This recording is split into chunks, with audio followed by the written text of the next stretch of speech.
एक आपके बीच में नए नेता आए हैं कांग्रेस से, जो लेके आए हैं राज बब्बर साहब, हम उनका स्वागत करते हैं। लेकिन मैं पूछना चाहता हूं, हार जीत तो अल्लाह के हाथ में है। अगर हम हार भी गए तो भी आपके बीच में रहेंगे, आपकी हर समस्या में साथ देंगे, आप लोगों की आवाज मजबूती से रखेंगे। और अगर वो जीत भी गए तो वो तो झोला उठा के बंबई भाग जाएंगे। आप किसके पास जाएंगे अपनी समस्या सुनाने, किसको अपने सुख दुख का साथी बनाएंगे? पिछले 20 साल के कार्यकाल में आपके बीच में कौन आया? क्या बीजेपी का कोई नेता आया जिनको राजा साहब कहते हैं? आप लोगों के बीच में कभी आए?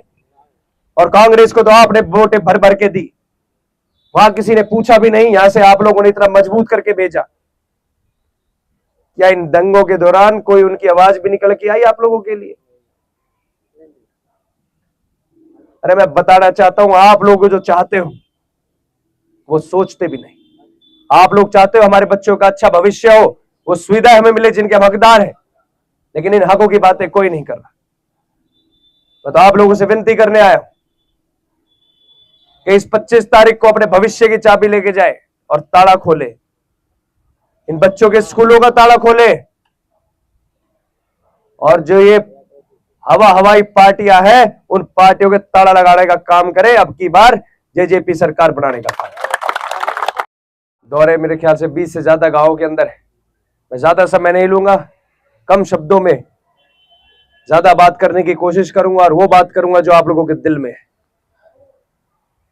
तो आप लोगों से पूछने आया हूं, आज इतना समय हो गया है, आपने दोनों पार्टियों को मौका देके देखा, कांग्रेस को भी देके देख लिया, बीजेपी को भी देके देख लिया, और हर वर्ग ने, हर कौम ने एक ही नेता को मजबूती से जिताने का भी काम किया है कि नहीं किया है? लेकिन उसके बदले में आप लोगों को क्या मिला? आज कहने को हमारा देश आजाद हो गया, 75 साल हो गए आजादी को, लेकिन फिर भी आज नूह मेवात गुलामों वाली जिंदगी जी रहा है। आज भी नूह मेवात के अंदर भेदभाव की राजनीति करी जाती है, आप लोगों के हक को छीना जाता है। अरे आज भी नूह मेवात कहने को तो एनसीआर का हिस्सा है, लेकिन सबसे पिछड़ा हुआ इलाका माना जाता है। ऐसा है कि नहीं है? मैं तो कहना चाहूंगा कि आज तक नूह मेवात के अंदर धर्म की राजनीति हुई है, हमें बांटने की राजनीति हुई है।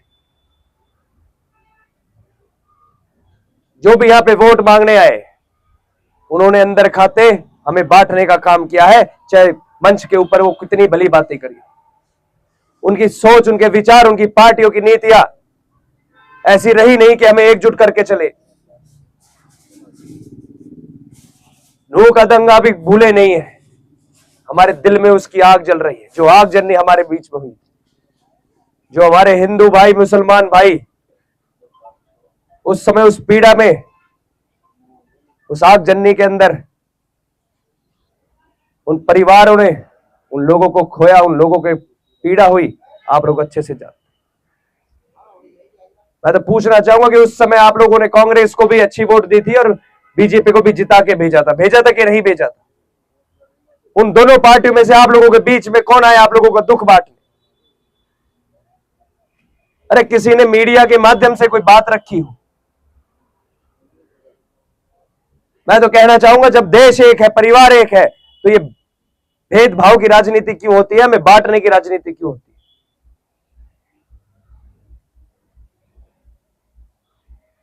सबसे पहले दिग्विजय जी ने बयान दिया था, मेवात की जेजेपी भाई भाई।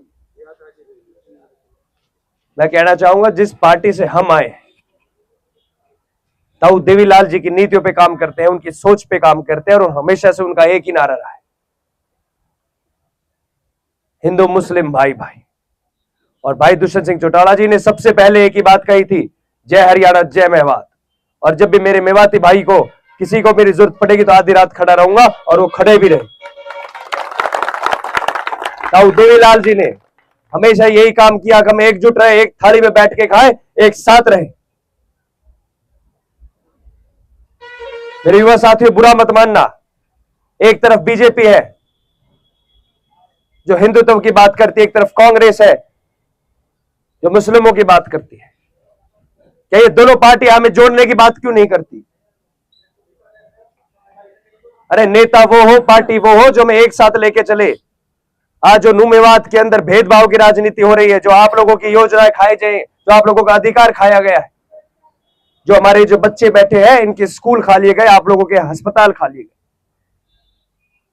आज आप लोगों को अशिक्षित रखा जाता है, अच्छी सुविधाएं नहीं दी जाती।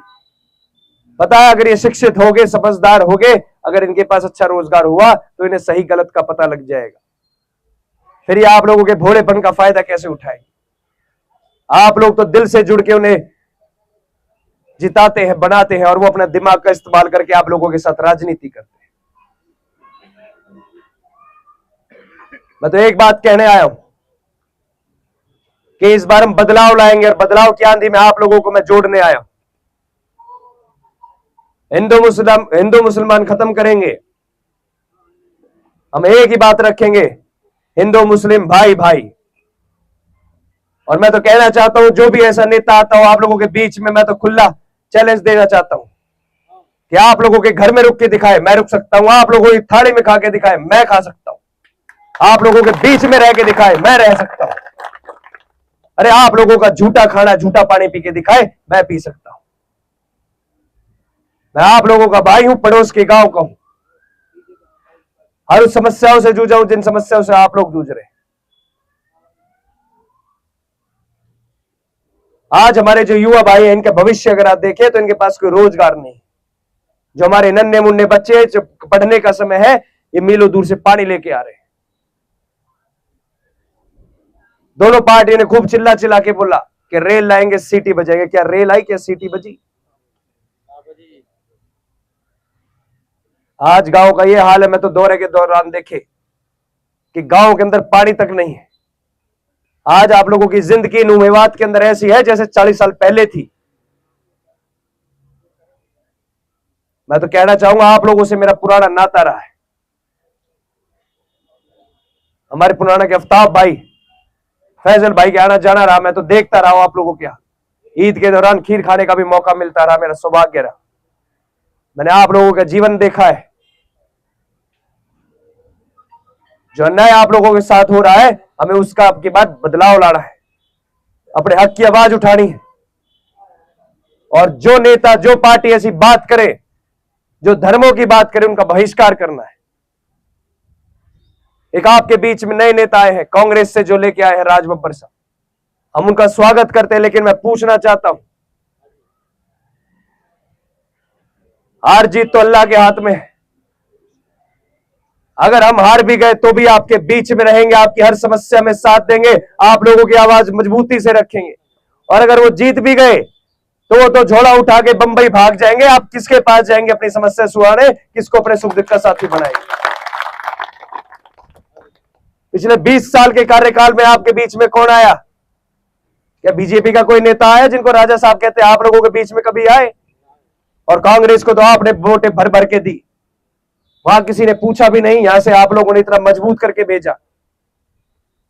क्या इन दंगों के दौरान कोई उनकी आवाज भी निकल के आई आप लोगों के लिए? अरे मैं बताना चाहता हूं, आप लोग जो चाहते हो वो सोचते भी नहीं। आप लोग चाहते हो हमारे बच्चों का अच्छा भविष्य हो, वो सुविधा हमें मिले जिनके हम हकदार हैं, लेकिन इन हकों की बातें कोई नहीं कर रहा। मैं तो आप लोगों से विनती करने आया हूं कि इस 25 तारीख को अपने भविष्य की चाबी लेके जाए और ताला खोले। इन बच्चों के स्कूलों का ताला खोले। और जो ये हवाई पार्टियां हैं, उन पार्टियों के ताला लगाने का काम करें। अब की बार जेजेपी सरकार बनाने का काम। जो हमारे बड़े बुजुर्ग बैठे हैं, आज ये किसी के मोहताज नहीं है। अपनी खुराक, अपने हुक्के पानी का जुगाड़ खुद हो जाता है, नहीं हो जाता है? ताऊ देवीलाल ने आप लोगों के लिए पेंशन शुरू करी। उन्हीं के स्वरूप भाई दुष्यंत सिंह चौटाला जी ने उसे 3100 रुपए करने का काम किया कि नहीं किया? मैं पूछना चाहूंगा, बड़ी मैं पूछना चाहूंगा कि इन सरकारों ने आज तक कोई एक काम गिनवाया आप लोगों के हक में किया? कोई एक काम गिनवा दे। कांग्रेस भी राज कर गई, बीजेपी भी कर गई। आप लोगों का विकास वो करेगा जो आपका बीच का होगा, जो आपका भाई होगा, जो आपका बेटा होगा।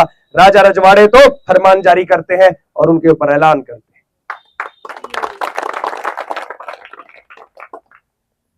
मैं तो आप लोगों से कहने आया हूं, अगर आप लोगों ने मुझे मजबूत किया तो इंशाअल्लाह इन राजा रजवाड़ों को आपकी बार उखाड़ फेंकने का काम करेंगे, यहाँ से बाहर निकालने का काम करेंगे।